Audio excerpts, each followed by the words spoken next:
Olá, pessoal, tudo bom com vocês? Espero que sim, espero que vocês estejam bem, né?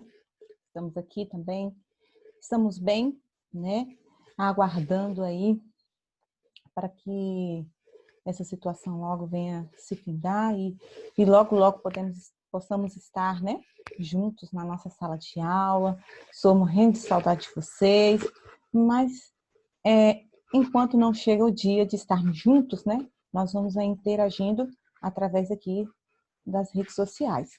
Bom, eu estou fazendo esse vídeo aqui com o intuito de a gente estar fazendo, né, uma revisão, uma correção da atividade que eu pedi para que vocês fizessem, né, um resumo dirigido sobre a conjuração mineira e a conjuração baiana, ok?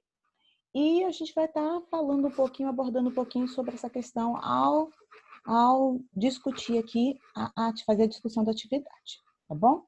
Vocês assistam o vídeo, depois façam a conferência no caderno de vocês, tá? Espero que vocês tenham feito, né? E a gente vai trabalhando aí, então, dessa forma. Eu vou compartilhar aqui com vocês o material para a gente estar discutindo, para vocês estarem acompanhando melhor aqui a nossa aula, né? Vamos lá, então. Deixa eu só dar um 5 aqui. Vamos lá. Isso, muito bem. Então, vamos lá, hein?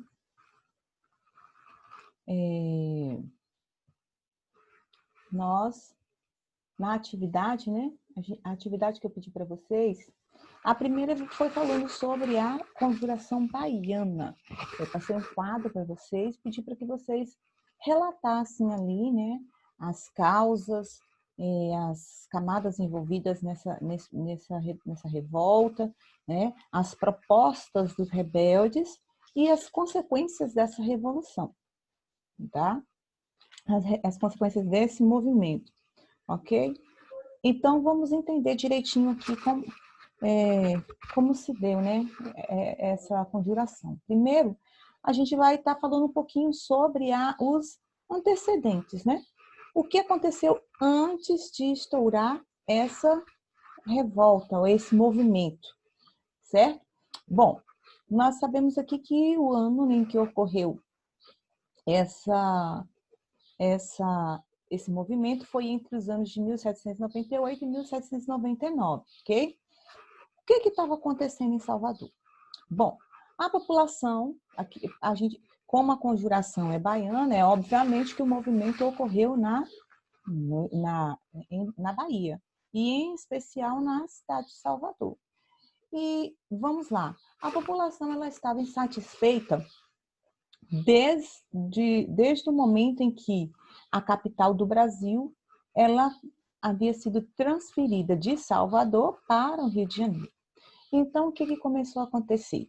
As atenções da corte portuguesa, né, se voltaram para o Rio de Janeiro e Salvador, né, ficou meio que esquecida, né? E aí começou-se então a acontecer o quê? Algumas dificuldades, né, começaram a permear ali o núcleo, né, administrativo, como, por exemplo, carência de alguns alimentos e um dos pontos mais cruciais, o aumento de impostos. A corte portuguesa estava voltada para a sua capital, enquanto que Salvador e outras províncias brasileiras não tinham tanta atenção, tanta preocupação da corte portuguesa, a não ser cobrança de impostos. Então, isso aqui foram os antecedentes, né? O que levaram a população de Salvador, né? Algumas pessoas de Salvador, a promover essa revolta. Conjuração baiana, gente, também ficou conhecida como a Revolta dos Alfaiates, certo? Porque a maioria, assim, um grande número de pessoas que participaram deste movimento possuía esse ofício, né, de serem alfaiates. Então, a gente vai dar prosseguimento aqui, seguindo a sequência da atividade, que eu pedi para que vocês citassem. Primeiro ponto, as causas dessa revolta, certo? E depois, o segundo ponto, as camadas sociais envolvidas. Então, vamos lá. Causas, a gente já até mencionou um pouquinho, né? Nos antecedentes. As causas, né?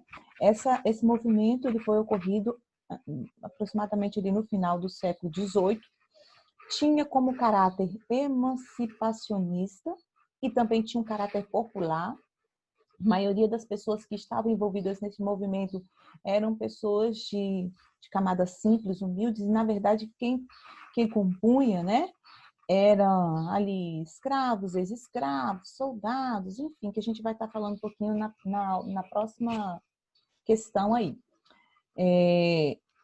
Qual mais motivo da causa, né? O que essas pessoas queriam, defendiam, né? Defendiam a independência do Brasil, certo? Mas eles também queriam igualdade racial, né? Pelo fato de Salvador, vocês sabem, né? Salvador, uma das capitais aqui do Brasil que a maioria da população é de origem negra, descendentes negros, né? Naquela época também. Então, esse grupo de pessoas queriam, né, que houvesse uma igualdade racial e propunha, né, um governo republicano e democrático. Também queriam que a liberdade de comércio, assim como melhores salários para os soldados, que na época não eram tão valorizados assim. Ok? Então, a gente falou das causas e falamos das camadas sociais envolvidas, né? Como eu disse para vocês, a maioria das pessoas que fizeram parte desse movimento pertenciam a camadas populares, né? Grande número dos revoltosos aqui eram negros ou mulatos, né? Escravos ou ex-escravos, né? No caso, libertos. E dentre eles, a gente pode citar como líderes, né? Os líderes principais do movimento, os soldados Luiz Gonzaga, certo? E Lucas Dantas, ok? Na imagem vocês podem estar conferindo aí. Assim também faziam parte dele, como liderança, os alfaiates Manuel Faustino e o João de Deus. E dentre esse grupo havia um que era jornalista e era o Cipriano Barata, ok? Desses líderes aí, o mais influente era o jornalista Cipriano Barata. E os demais, esses 4 que eu citei para vocês, eram de camadas bem populares mesmo. Bom, quais eram as propostas, né, deste movimento, que esse movimento trazia? As propostas eram, eu já citei anteriormente, a emancipação do Brasil, fazer o Brasil ficar livre de Portugal, a implantação de uma república, né, uma república democrática. Eles queriam liberdade comercial, como também queriam a liberdade ou a igualdade, né, racial, ok? Resultado desse movimento. O resultado desse movimento foi o seguinte: houve uma forte repressão houve uma forte repressão militar, né, por parte da corte portuguesa, da coroa portuguesa, onde ocorreu ali a prisão e a execução dos principais líderes envolvidos, sendo que, né, os quatro que eu citei para vocês agora há pouco, né, que a gente destacou lá, Lucas Dantas, Luiz Gonzaga, Manuel Faustino e o João de Deus, que eram negros, né, eles foram condenados à forca. Esses 4 foram condenados à forca, foram enforcados e colocados como exemplo. E dos líderes ali que a gente citou, com exceção de Cipriano, o Cipriano Barata, ele recebeu uma pena branda, diferente dos outros 4 que foram enforcados, ok? E isso aqui esse movimento, essa revolta, ela foi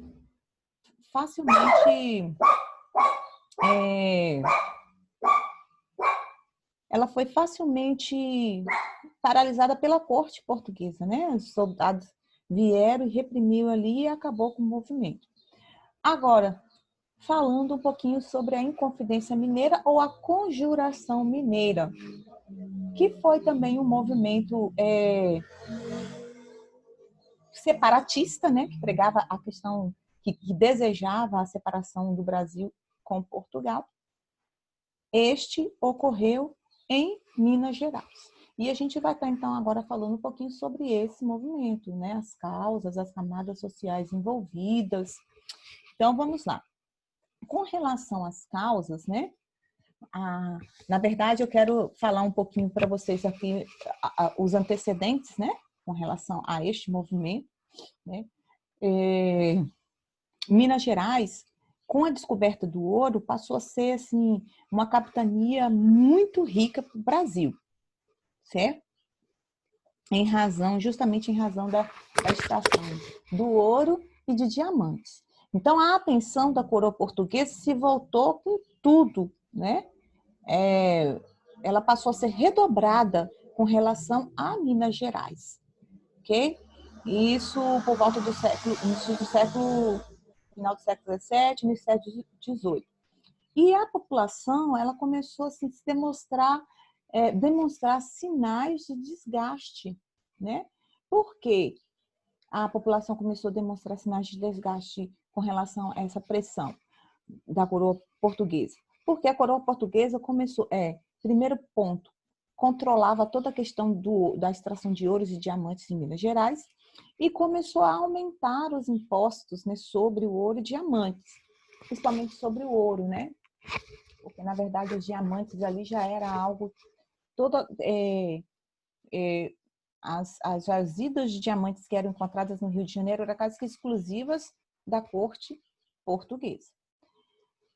Então, foi criado vários impostos, né, dentre eles o quinto, captação. Então, uma série de impostos a corte portuguesa criou sobre a questão do ouro.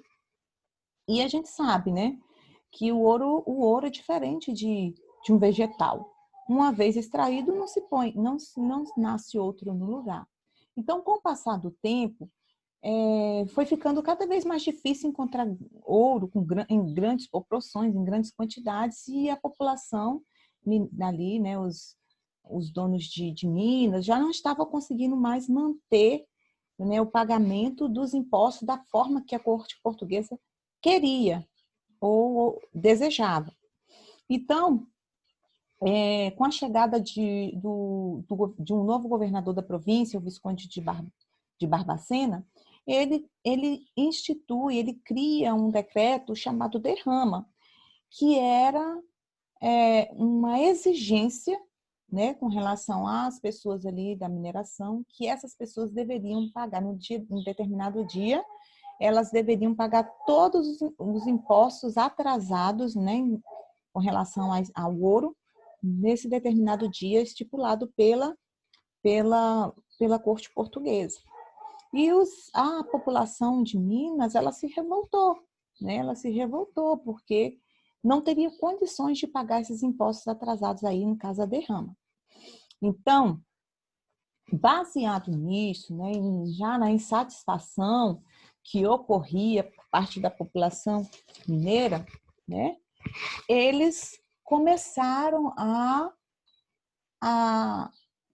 se reunir e propor ideias, né, de revolta, né? Como que eles iriam fazer para ficar livre de Portugal. Eles começaram a traçar alguns planos, né, para serem ali executados e conseguir separar a região, né, a região aí de Minas, principalmente, do domínio de Portugal, ok? Então, a Inconfidência, né, os Inconfidentes, por isso assim chamada, né, eles começaram a tramar complô contra a corte portuguesa, devido à insatisfação das elites econômica mineira com a política fiscal da coroa portuguesa. Esse foi a principal causa. Quem eram as pessoas que estavam envolvidas nesse movimento? Era, em especial, a elite mineira e alguns diversos, né, representantes de alguns ofícios, como poetas, engenheiros, médicos, militares, comerciantes, mas o forte era mesmo composto pela elite, a elite econômica de Minas Gerais, ok? Dentre esses inconfidentes, dentre esses líderes, dentre essas pessoas que conspiravam contra a corte portuguesa, entra em destaque um homem chamado Joaquim José da Silva Xavier, que se tornou uma das figuras mais representativas, né, ali do processo, né, de planejamento, né, contra essa insatisfação de Minas Gerais. E ele, por sinal, era o que possuía uma situação econômica do grupo, era o que possuía uma situação econômica mais humilde. Joaquim José da Silva Xavier, também conhecido como Tiradentes, ele era comandante da tropa que monitorava a estrada entre Rio de Janeiro e Minas Gerais, ok? Vamos lá. Propostas. O que esses rebeldes queriam, gente? Eles queriam a proclamação de uma república aos moldes do que já acontecia nos Estados Unidos, ok? Eles queriam um incentivo de instalação de manufaturas como forma de diversificar o comércio, a produção local ali, né? A produção econômica de Minas Gerais. E eles queriam também uma formação de uma milícia nacional composta pelos próprios cidadãos mineiros, certo? Os próprios cidadãos de Minas Gerais faziam parte dessa guarda nacional aí, ok? E quais foram os resultados, né? Qual foi o resultado dessa rebelião? Bom, entre todos os revoltosos, somente um, né, foi condenado à morte, que foi o Tiradentes. Por que foi possível, né, reprimir esse movimento?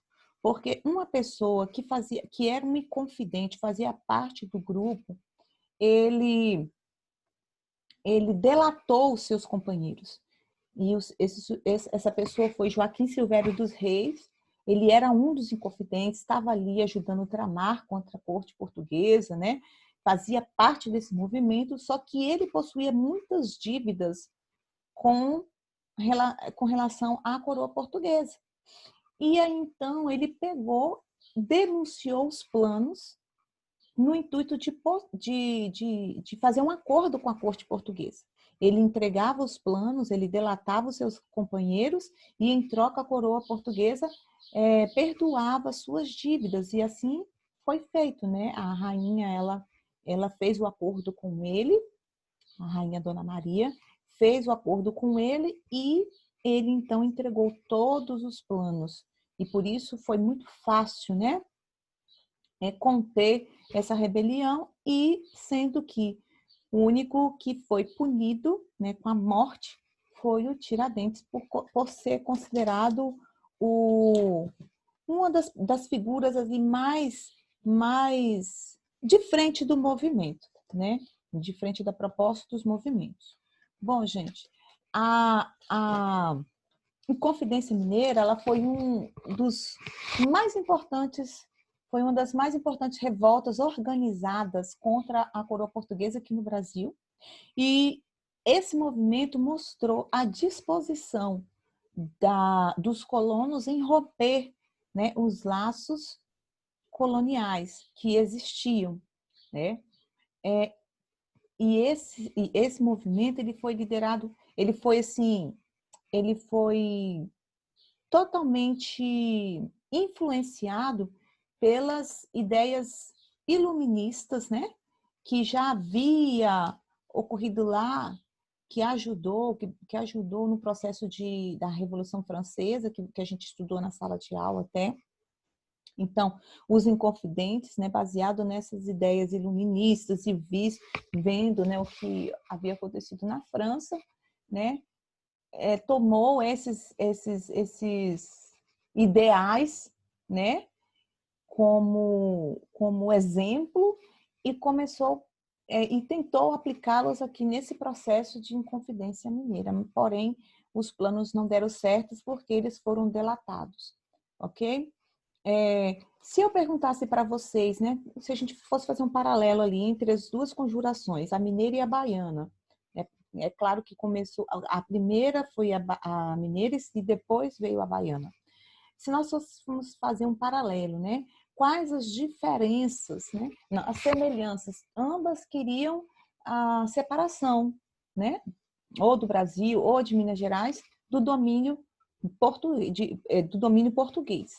Porém, as diferenças que a gente vai encontrar são a conjuração baiana, ela teve ali, foi um movimento totalmente popular, enquanto que a mineira foi um movimento elitista, né? Era a elite que comandava, enquanto que na Bahia era as camadas populares, ok?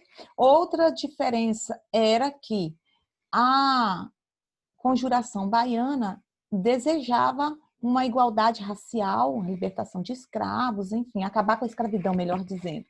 Enquanto que a mineira, os inconfidentes, eles estavam divididos. Alguns queriam, né, alguns defendiam a libertação dos escravos, porém outros defendiam a permanência da escravidão. Por não se chegar a uma conclusão com relação a esse ponto, ele ficou assim, não sendo muito discutido, né? Sendo que o principal foco era mesmo a separação de Minas do domínio português, ok? Bom, gente, eu espero que vocês assistam o vídeo e que este tenha contribuído, né, para tirar algumas dúvidas, as quais talvez vocês tenham ficado, tá? E nós vamos prosseguir com mais vídeos mais à frente, né, falando um pouco mais sobre esses movimentos e que foram movimentos que antecederam a independência do Brasil, que contribuíram para o processo de independência do Brasil. Então, até a próxima, tá bom? Aguardo vocês aí nas nossas próximas aulas, nos nossos próximos vídeos, para as nossas próximas discussões, e espero ter ajudado vocês. Beijinhos, tchau, tchau.